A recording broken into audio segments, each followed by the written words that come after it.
Hello, good people. Hello. It's nice to be with you early here in Melbourne morning. I'd like to acknowledge the Wurundjeri people of the Kulin Nations, the traditional custodians of the land to which I'm speaking to you from today in Melbourne. As someone whose mother was born in British Cyprus, I was schooled in a kind of healthy distrust, if you will, of exclusivist colonial regimes. And it's because of this cultural inheritance that I would like to pay my respects to the Kulin elders and to acknowledge that sovereignty was never ceded on these lands. I'd like to send my profound thanks to Vasily and Sakis for the invitation to contribute to this innovative conference. I just love the theme of diversity on Greekness, diversity in Greekness, and I wish that I had the pleasure to be with you all tomorrow. I visited Toronto last year for the Modern Greek Studies Association Symposium, yet flying over the Pacific was just not possible, especially as I'm in the midst of the last weeks of a teaching period. With this said, I hope and I'm sure that a third iteration of this forward-thinking Greek-Canadian and, dare I say, global diasporic intellectual exchange will occur. And just finally, before I continue, Chris, I would like to commend you on your completion and your work, and may I say that I shared almost mirrored experience in my own dissertation journey. And so it is as Bill Vasily was just saying, I mean, the overlaps are there to be tackled and explored. So my talk today is centered around a historiographical conundrum that is guiding my thinking around a new project. Extending from my previous work on Greek migration and whiteness in Australia, this project, with its focus on migrants for the Mediterranean region, to the Queensland cane fields, this is the state of Queensland here in red, hopes to connect two seemingly disconnected, but as I hope to elucidate, related subfields in historical inquiry: migration history, which overlaps with ethnic history, or what is sometimes referred to as multicultural histories, and histories of colonialism. I've been thinking about how it may be possible to open up a space for Greek-Australian history to engage with discussions of colonialism while historically contextualizing diaspora formations. Aware that there is a thin interaction between histories of ethnicized migrant cultures and colonialism, I'm keen to move migration histories away from the prevailing narratives of contribution and successful assimilation. For me, in order to expand the horizons of what we could think of as a global history of Greek diasporizations, and I put emphasis on the plural here, historical thinkers need to develop the capability, and by extension, the courage, to think with alternative historical methods and conceptual tools borrowed from our theoretically advanced sister disciplines that permit for Greek stories of mobility to be intermeshed with broader historical phenomena like colonialism that seem, from what I can tell, to be part of an emergent global historical consciousness that desires, often demands, contemporary redress and repair. So during the early decades of the 20th century, many migrants from the Mediterranean region often work in Queensland's catering industry. Yet an increasing number found employment as bush clearers, sugarcane cutters, and labourers in sugar refineries. Others managed to acquire their own cane farms in northern Queensland. In this photograph taken on Lazaros Demetrius' farm on Ningwai country near the town of Ingham around 1918, the communal vitality of Greek Castoralesian settlement in regional Queensland was captured in the celebration of a baptism. Posing for the camera are a group of about 40 Greek men, women, and children, and 2 young Indigenous boys. Positioned between the shade of a eucalyptus tree and a large corrugated iron shed, the settlers gaze at the photographer, elatedly displaying their prized possessions of elegant suits and dresses, bottles of alcoholic beverages, and young, healthy children. Destined for consumption by subsequent generations or relatives back on Castellorizo, an island with a complex experience of Ottoman, French, Italian, and British imperialism, the photograph captures a particular moment in the multifaceted encounter between the settlers and regional agricultural life. In relation to the politics of labour, the photograph represents a particular kind of performance. The men and women have brushed off the markers that would have scarred their hard-working bodies and appear relaxed and animated. Glasses of beer are elevated in a toast to the religious occasion, and the experience of physically taxing labour associated with cane farming has been rendered invisible.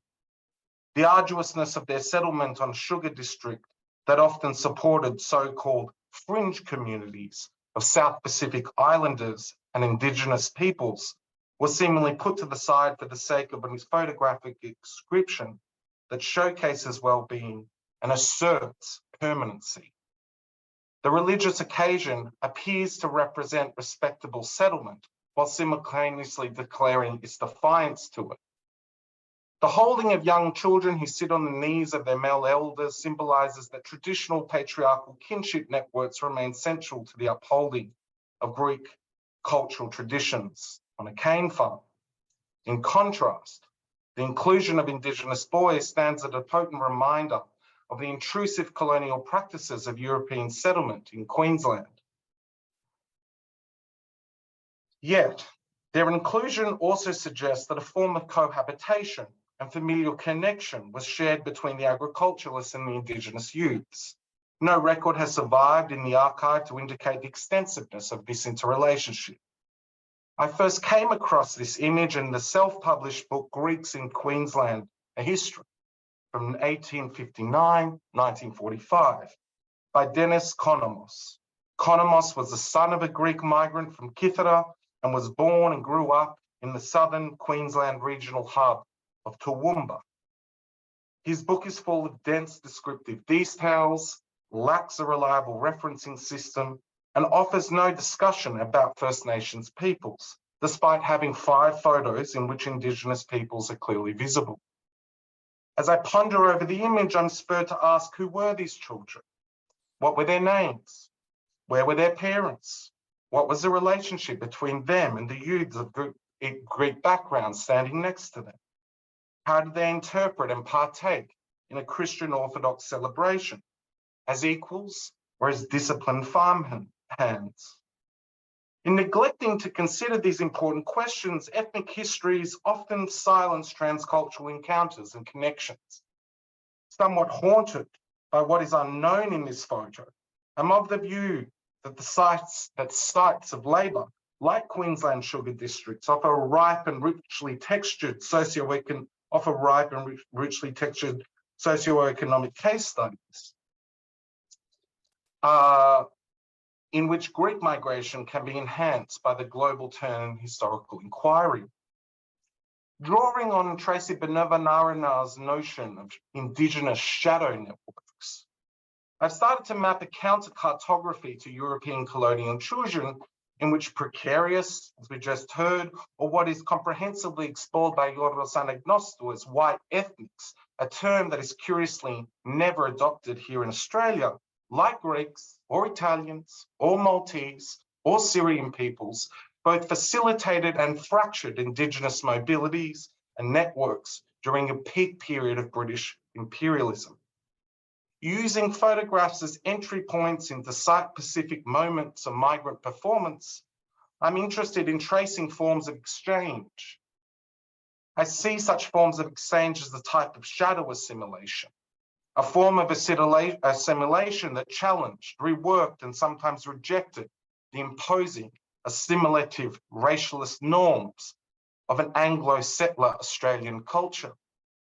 In the remaining time I have with you, I'd like to share a moment when ancient Greece was positioned as a type of civilization apex in Queensland, while also comparing 2 distinct photographs from the cane fields as a means to bring what I see as 2 relatable historiographies into conversation: forced South Pacific Islander migration and voluntary, often transient migration from the Mediterranean region.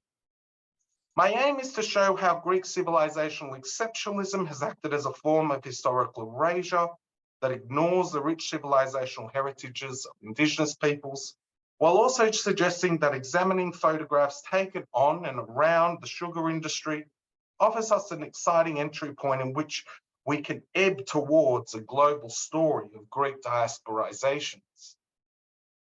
The images that I will draw upon today encompass what Ioana Laliotou describes as the exhibition of migrant subjectivity. These images, it should be noted, have circulated via online community photo sharing platforms and publications printed by ethnic community organizations and individuals.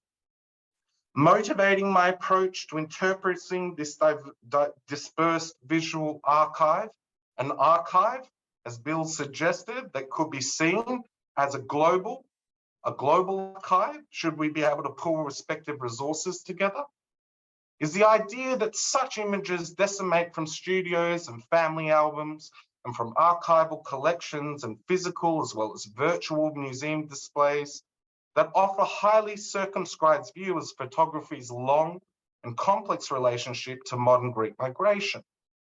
The photographic medium can play a pivotal role in enhancing our understanding of the movement of people within and across borders.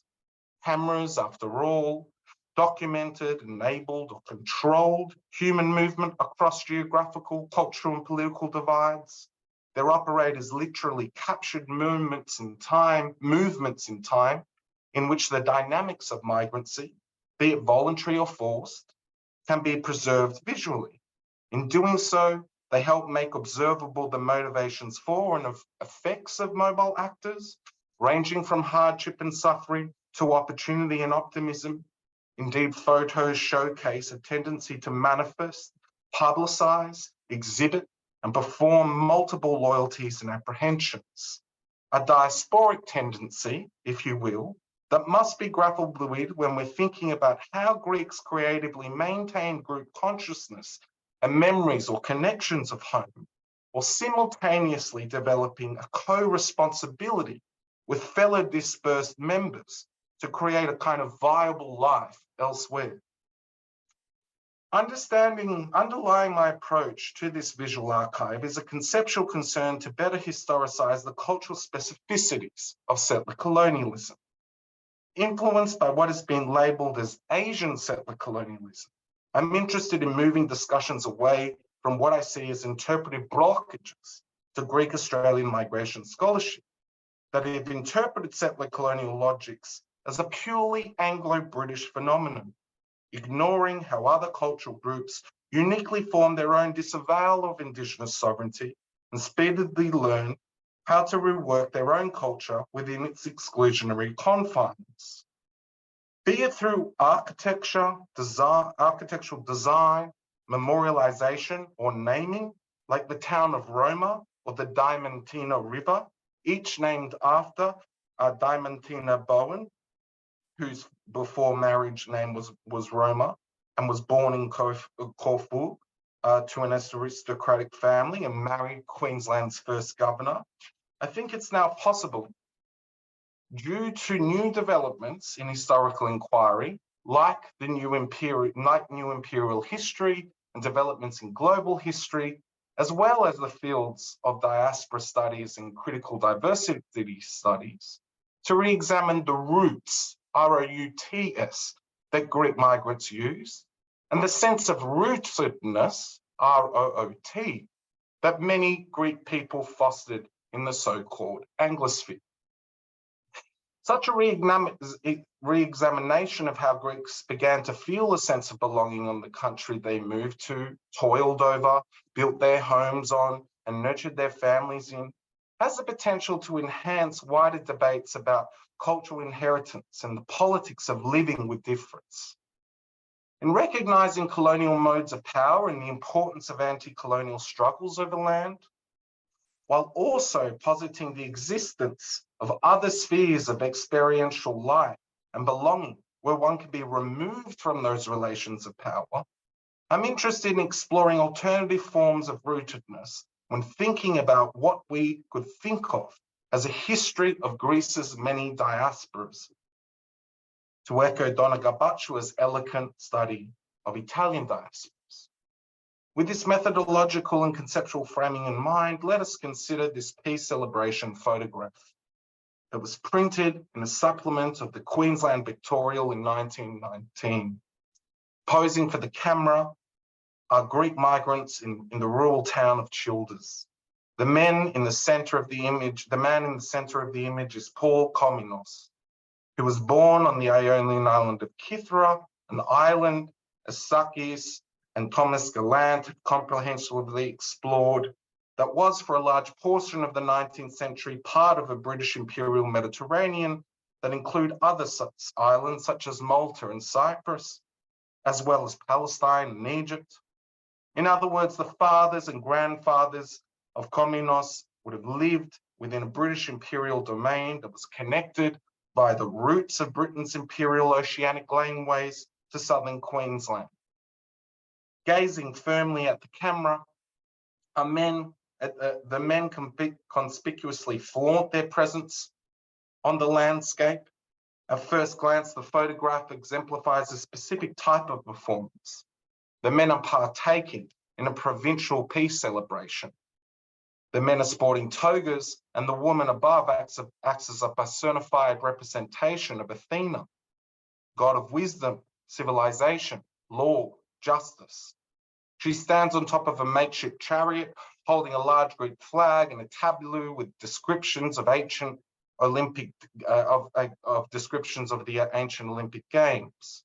From initial viewing, we may be inclined, if not encouraged, to see this moment as a story of Greeks negotiating an embryonic Australianness. We may see it as an example of Greeks acculturating to a British Australia just after the First World War. But if we consider the image through the productive lens of settler colonialism, our interpretation quickly changes. At a second glance, we may be inclined to consider the land under the horse's hooves, lands that would have once sustained the palm branches that bordered the front and back of the makeshift chariot. In the marble cafe that Paul Komnenos ran in Childers, an establishment furnished with silky oak fittings, potted palms, and a table with Italian Carrara marble tops, which gave the cafe its names, he would have serviced a large population of transient seasonal workers, many of whom were Greek, my grandfather among them. Before he purchased his cafe, Komnenos was himself a cane cutter, and he, along with other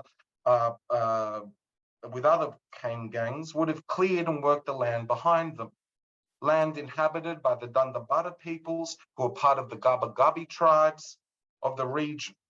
The Dundabara would have spoken one of at least 90 indigenous languages and dialects that were in use across the landmass we now call Queensland, a landmass that is recent research stemming from the Centre for the Study of Legacies of British Slavery at University College London was dreamt as having the potential to act as a new plantation society after the abolition of slavery and the American Civil War. First Nations peoples were moved off their lands and a profit-driven agricultural economy was created. Unskilled South Pacific Islander labourers, along with their non-white indentured labourers, were, through violent means, recruited on, then deported off the land. Indeed, Greek speakers, like the seafaring captain Horanos and his brother, were active in the trade of labour and lives. And between them, as you can see in this newspaper article, between them they brought thousands of people from the Solomons and Vanuatu to Queensland ports in which these labourers would work the cane fields. The land and its resources upon which material wealth was based had been taken. Invasive laws, lives and labour that Greek migrants negotiated radically reconstructed the environment in the image. In this sense, after second viewing, we can see that the Greek-Australian peace celebration is posturing in an environment that is scarred by colonial intrusion of their presence. They are migrants that have served and are serving settler colonial interests. Through deeper historical observation, we can view this image of Ionians dressed as deities on Dundabara land as a culturally specific representation of civilizational intrusion, as well as an example of settler colonial culture that is bound up with the processes of Greek diasporization in the British Pacific world. So to wrap up, I'd like to hone in on these two striking pictures. For me, they constitute a temporal bridge between the early and advanced stages of sugarcane cultivation in Queensland. They forge a historical bridge between a brutally violent and exploitative system of indentured labour and voluntary employment and mobility. They forge a demographic bridge between two incessantly racialised peoples, and perhaps a social bridge between perseverant Indigenous peoples and displaced South Pacific Islanders and dispossessing Greek islanders. And finally, they forge a political bridge between what was once a British colony to a newly federated settler colonial nation. Visually, they are two very different photographs. On the right, a gang of Greek and Italian cane cutters in 1917. On the left, a group of men and women from the Pacific Islands working in the 1890s. The picture on the right portrays a moment of relaxation, of perhaps leisure. It is a small gang of free labourers without overseers. The men have probably cut the cane behind them. Dirty and unkept, they are informally kneeling. An Italian on the left holds his dog still so that it too can be included in the shot. Through their employment in the though their employment in the sugar industry was contested by the Australian labour movement, who would have rather seen workers from the British Isles, they were legally accepted as white immigrants and benefited from the job opportunities, wages and working conditions won by the unions in preceding industrial conflicts. In sharp contrast to the other photo, all the labourers are smiling. The picture on the left shows a group of male and female South Pacific Islanders with an overseer on a horse in the background. They stare back at us. There are no smiles. Some appear fatigued. The woman crouching on the far left rests her hand on her head. She is not making eye contact with the camera. Young and old are huddled together to capture a moment that does not appear to be composed for their own social consumption. Although the varied use of polka-dotted fabrics and neck scarves suggests that social consumption has occurred nonetheless. These two pictures are separated by a mere 2 decades of political and social interference in Queensland's sugar industry. From a crop traditionally associated with unfree, non-white labour, sugarcane was ideologically turned into an Australian economic success story that migrant histories have adopted and celebrated. Initially cultivated and harvested by workers from South Pacific Islands, sugarcane production in Queensland became one of the only industries worldwide whose workforce was constituted exclusively by European labourers, albeit Southern European labourers that were rendered as unwelcome, especially during the 1920s when the USA imposed its restrictive racialist immigration quotas. With this harsh visual juxtaposition in mind, I finished by suggesting that thinking about the histories of Greek diasporization, emphasis again on the plural, can contribute to and benefit from decolonial approaches to migration history and conceptual framings cultivated by our sister disciplines that are more theoretically inclined. By elucidating how Greek civilizational heritage was utilized as spectacular performative displays of assimilation, while also attempting to tie migrant labour from the Pacific and Mediterranean into the same historical story, I'm hopeful I'm going some way towards making an uneasy conversation just a little bit easier. In the end, the question of how to approach a global history of Greek migration propels me to question whether we want to enforce a dominant, relatively homogenous view of Greek mobility and diaspora culture. If a global history of Greek migration is regarded as the history of Greeks moving from A to B, from alien to citizen, from distinguishable to assimilable, our migration stories will be co-opted to play a role in the construction of a singular diasporic identity.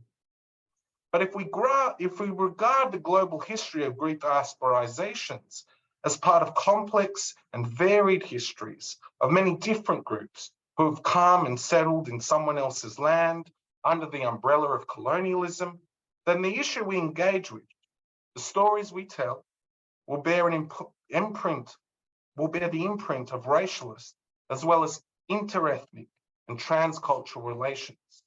Stories which not only acknowledge dispossession and discrimination, but also tell of cultural ferment and the dynamisms of hybridities.